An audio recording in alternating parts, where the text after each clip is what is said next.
The quest for the 1950 Denver Key Date Jefferson Nickel continues with another two-box nickel hunt.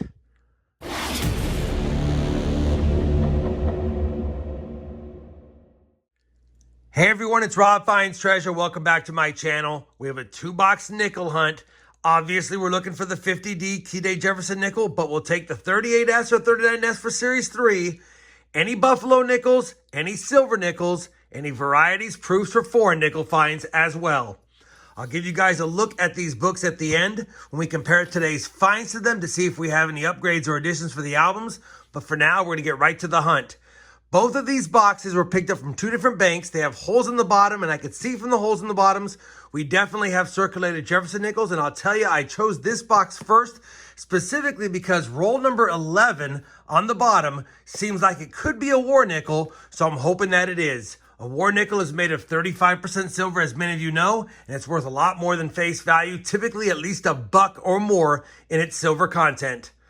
We're going to get right to the hunt. I'm going to crack open this first box. I want to see if there's anything on the top side, as well as confirm what I saw on the bottom side through that tiny little hole in the bottom, and we'll have to see.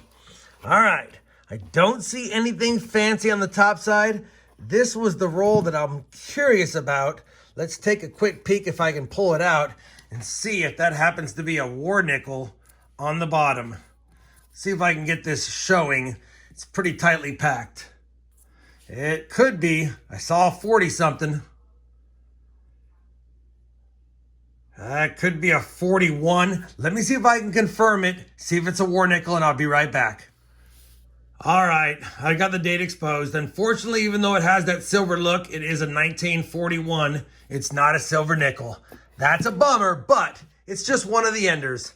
Let's kick off this hunt with roll number 1, and as always, as soon as I have a find, I'll bring you guys back in.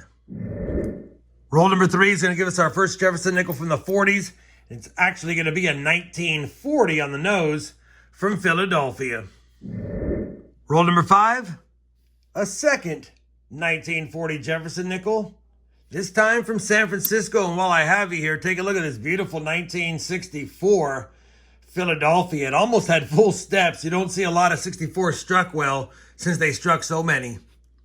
Back to the hunt.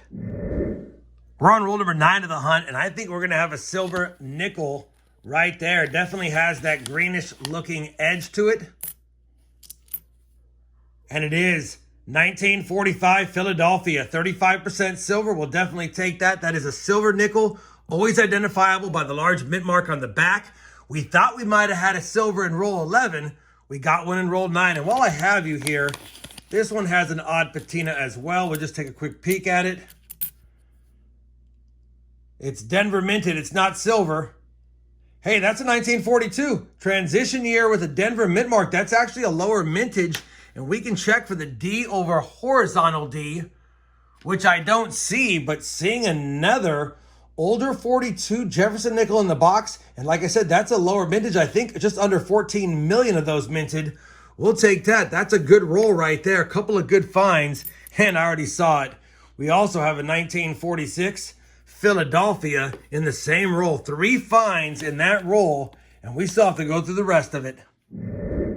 We're on roll number 11. It had that ender, which was that 1941 we thought might be silver. 1941, Denver. And since I have you here, we did add one more from the last roll, a 1953 Denver as well. Same roll. This time a 1949 Jefferson nickel from Denver. So we'll quickly check it for that D over S over mint mark, which I do not see. 1949 Denver. Board's filling up kind of in a hurry. Roll number 21 of the box will give us our first Jefferson nickel from 1948. And that's a 48 Denver. 1 hour later. Well, unfortunately, that box really cooled down the second half. We have 17 finds on the board, which is close to what I like, at least 20. But I did a tally after the first 25 rolls, and we had 13 finds, which means we only had 4 in the back half of the box. So, despite giving us a better date 1942 Denver, a silver 1945 Philly, and we even scored ourselves a lower mintage 1959 Philadelphia, although we don't need it, Definitely got tough the second half. We have 2 boxes though, just in case something like that happens. I'll tell you, I didn't see anything fancy on the bottom side of this box. Let's see if we have anything fancy on the top side of it. All right. Oh, look at that. Look at that. We have not seen one of these in a while. A Buffalo Nickel Ender. I will definitely take that. That's a good sign. Holy cow. A Buffalo Nickel Ender in box number 2. That's going to help the cause. I do see quite a few older Jefferson designs as well, so this could be a pretty good box. Be nice to see a silver Ender along with the Buffalo, but beggars can't be choosers. That's going to be a fun find in roll number 13. All right, now I'm excited again. Let's continue with the hunt, and I'll bring you guys back in when I have a find in the second box. Roll number 4 of box number 2 is going to give us a 1947 Jefferson Nickel in decent shape. And it's a 47 Philadelphia, and we just grabbed the 1955 Denver earlier on in the same roll. Still the same roll. Add a 1941 Philly to the board. Roll number 6 of box 2. A 1946 Jefferson Nickel from Philadelphia. Well, we've made it to roll number 63 of the hunt. Just so happens to be that Buffalo Nickel Ender. Got a little ring of death on it for being an end coin. Looks pretty slick. Probably not going to have a mint mark and probably not going to have a date. But let's see. That Buffalo Nickel Ender is indeed a Philadelphia minted type 2 Buffalo Nickel. And it does have a date. I think I see 1920. It's got damage and it's heavily circulated. But it is a 1920 dated Buffalo Nickel from Philadelphia. I'll definitely take that. We're 2/3 of the way to the trifecta. We just need a key date or proof or semi-key date, and we'd have it. Well, I'll be same roll and sliding down as a second Buffalo Nickel in the box. I don't see a mint mark, and I don't see a date. This one is really slick. Could have a mint mark. We'll have to nickadate this one. I don't think we're going to get any information off of it. Let me go ahead and nickadate it really quick since it's so slick. See if it has a mint mark and see if it has a date. But that's 2 Buffalo Nickels in the same roll, and we're only on roll 13 of box number 2. Well, the nickadate worked like a charm on this Buffalo Nickel. Came out great. Take a look at that. 1920, clear as day. 1920, and I went ahead and nickadated the reverse. It's also a Philadelphia. So 1920 Philly came out looking good. Although it is nickadated, it's still a common one.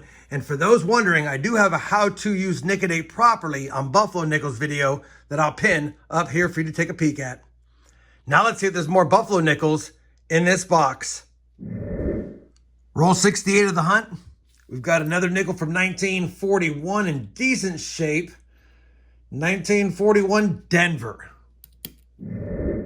Roll number 77 of the hunt's going to give us a damaged 1948 Jefferson Nickel, minted in Denver. Roll number 79, and we have found our oldest Jefferson Nickel of the hunt. Not our oldest nickel because the Buffaloes beat it, but take a look at this, a second year. 1939 Jefferson Nickel. We need a San Francisco. And it's going to be a 39 Philly, but we can still check it for that infamous DDR, which I do not see, and it's definitely a Philadelphia. Oh well, we'll still take it. Early Jefferson, 1939 in the box. We're on roll number 86 of the hunt, and I think I have a second wartime nickel. Saw a dark edge, put the roll down because it was already falling out of the wrapper, but that dark edge looked pretty good. I think that's a 43, and it is. And I'm not sure I'm going to get a mint mark on this one. Oh, no, I can see it. San Francisco. 1943, San Francisco. It is toasty. Can barely make out that S mint mark, but we'll take it. 2 Buffaloes, 2 silver nickels in the hunt. 14 rolls plus this to go.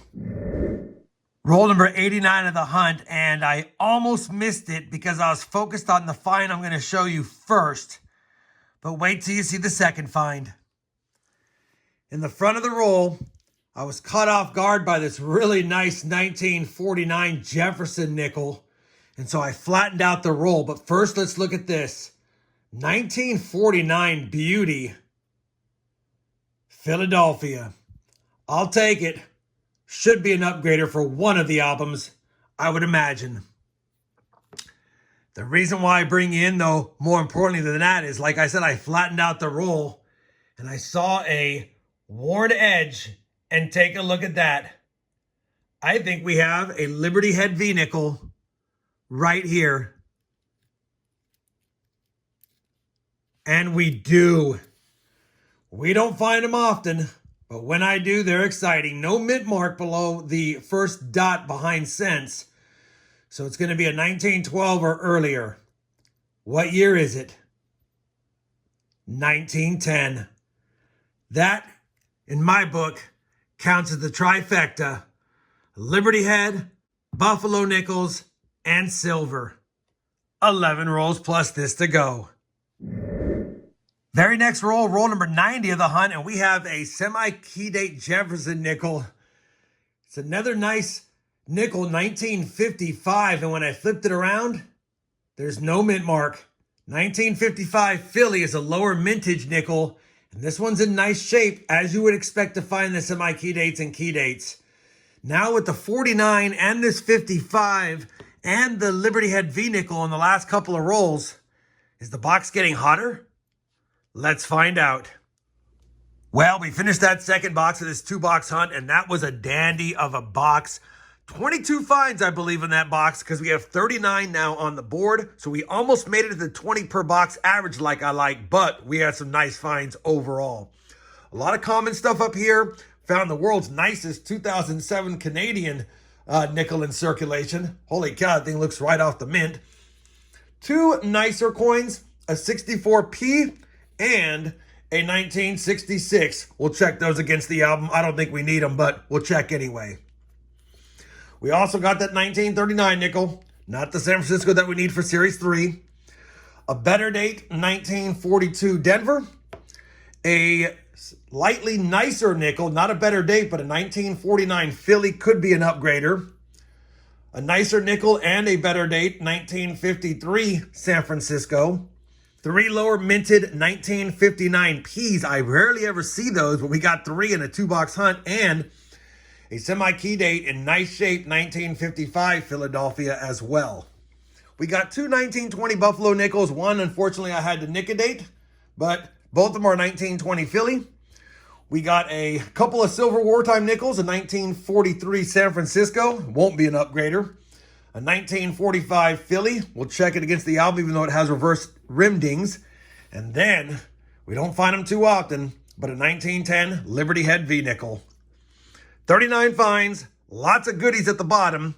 Let me compare them now to the album, and let's see if we have any upgrades or additions in either one of the books, and I'll be back with a look at those books and some final thoughts on this fun 2-box hunt. Well, we finished comparing all of today's finds to both albums. We do have upgrades. For the Series 2 album, we upgraded the 53S and the 55P as we thought we would. We're still missing the 50D, so now after 184 boxes, just 1 nickel left, but a couple of upgrades this late, I'll take them. For Series 3, we only had 1 upgrade because the ones I took out of Series 2 were not better than the ones in Series 3. They were about equal, no sense unplugging them, just to plug in the same type of ones in there. So we didn't use those 2, but we upgraded that nice 1949 Philly, which is right here, and I'll take that 1 upgrade for Series 3 after 117 boxes searched. Still missing those 3 tough dates, all key dates. Can't get the 50D slotted until we get the 1 slotted in that one, but maybe we'll find the 38 and 39S in the next couple of boxes. Hopefully you guys enjoyed this 2-box hunt. I know I did. We got 2 Buffalo Nickels. We got 2 Silver Wartime Nickels for the jar. We got a Liberty Head V Nickels, some better dates, some semi-key dates, you name it. It was full of fun finds, and I had fun going through it. If you also had fun, I'd appreciate that thumbs up. And as always, everyone, happy hunting, and thanks for watching.